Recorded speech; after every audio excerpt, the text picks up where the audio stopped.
Students and viewers, अस्सलाम वालेकुम। तो आज के टॉपिक पे हम थर्मामीटर के बारे में डिस्कस करेंगे। तो ये जो थर्मामीटर है, जिसके बारे में मेरे ख्याल से आप लोगों को पता भी होगा, तो खासतौर पर इस साल तो थर्मामीटर का ज़्यादा इस्तेमाल किया लोगों ने, क्योंकि कोविड की वजह से हर एक को इस बात का खतरा था कि कहीं मेरा जो टेम्परेचर है, ये बॉडी टेम्परेचर ज़्यादा तो मत है। तो इस वजह से हर कोई इस साल टेम्परेचर मेजर थर्मामीटर का इस्तेमाल किया होगा हमने, डिजिटल या जो यूजुअली केमिस्ट के पास हो, जिसको हम क्लिनिकल थर्मामीटर कहते हैं।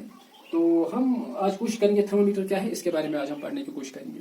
तो थर्मामीटर जो है, ये बेसिकली एक डिवाइस है, a device which is used for the measurement of the temperature, or device which is used for temperature measurement।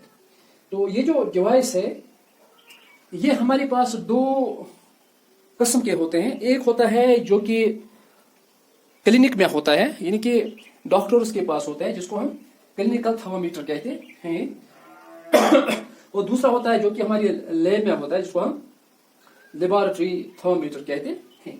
तो जो ये क्लिनिकल थर्मामीटर होता है, क्लिनिकल थर्मामीटर एक्चुअली वही थर्मामीटर है जिससे हम अपना बॉडी का टेम्परेचर मेजर करते हैं। The thermometer which is used for the measurement of body temperature, temperature of our body is called as clinical thermometer. तो ये जो क्लिनिकल थर्मामीटर है, इसमें क्या होता है, क्लिनिकल थर्मामीटर में एक्चुअली एक long, it consist of a long narrow glass tube, long narrow glass tube, तो जिसमें एक साइड में एक बल्ब होता है। There is a bulb on its one side, just like this long narrow glass tube, ये गिलास का होता है। तो ये जो सामने, इसको हम बल्ब कहते हैं। तो ये जो बल्ब है, इसमें एक्चुअली क्या होता है, इसमें मरकरी होता है, ठीक है।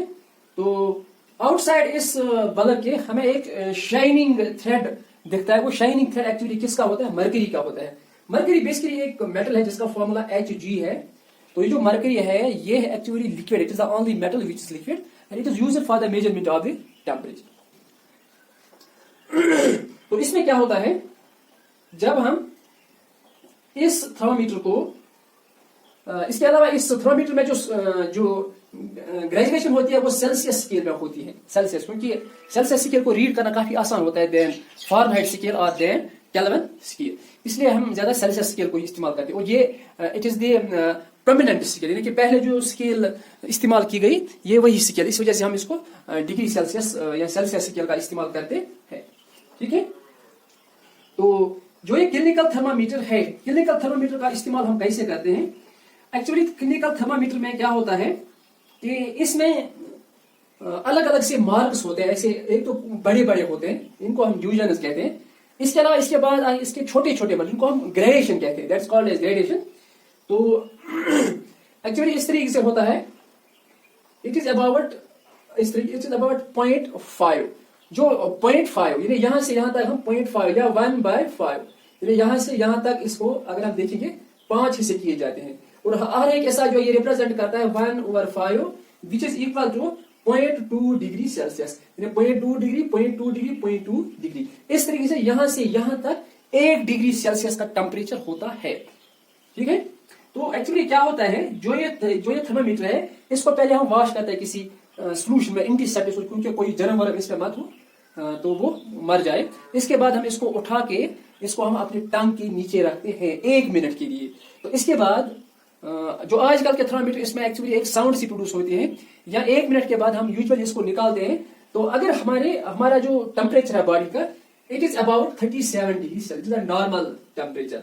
अगर 37 के नीचे भी हो जाए तो दियर उसमें कुछ ज्यादा उतना डेंजर, मतलब खतरे की अलामत नहीं है। अगर 37 से आगे होगा, 38 होगा, तो ये खतरे की अलामत है। वो डॉक्टर साहब हमें ये मशवरा देते हैं कि you are basically suffering from fever, तो आपको आराम करने की जरूरत है। इस तरीके से डॉक्टर हमें क्या देता है, वो हमें बेद में क्या देता है, वो हमें कुछ अद्वियात देता है। तो इसके अलावा लेबोरेटरी में जो थर्मामीटर होता है, thermometer which is used in the laboratory, that is called as laboratory thermometer. तो क्लिनिकल थर्मामीटर में बेसिकली जो रेंज होते हैं, it is from 35 degree Celsius to 42 degree Celsius. Basically इसकी रेंज 1 से ही होती है। अलबत्ता ये वाली रेंज है, इसी में एक्चुअली हम ज्यादा इस टेम्परेचर को देखते हैं, क्योंकि हमें बॉडी का नॉर्मल टेम्परेचर देखना पड़ता है। ठीक है। अगर 37 से ऊपर होगा then the person is suffering from fever. अगर थोड़ा ऊपर होगा तो फीवर, अगर इससे ज्यादा होगा ऊपर होगा 40, 41, 42 तक, then it is extreme level of fever.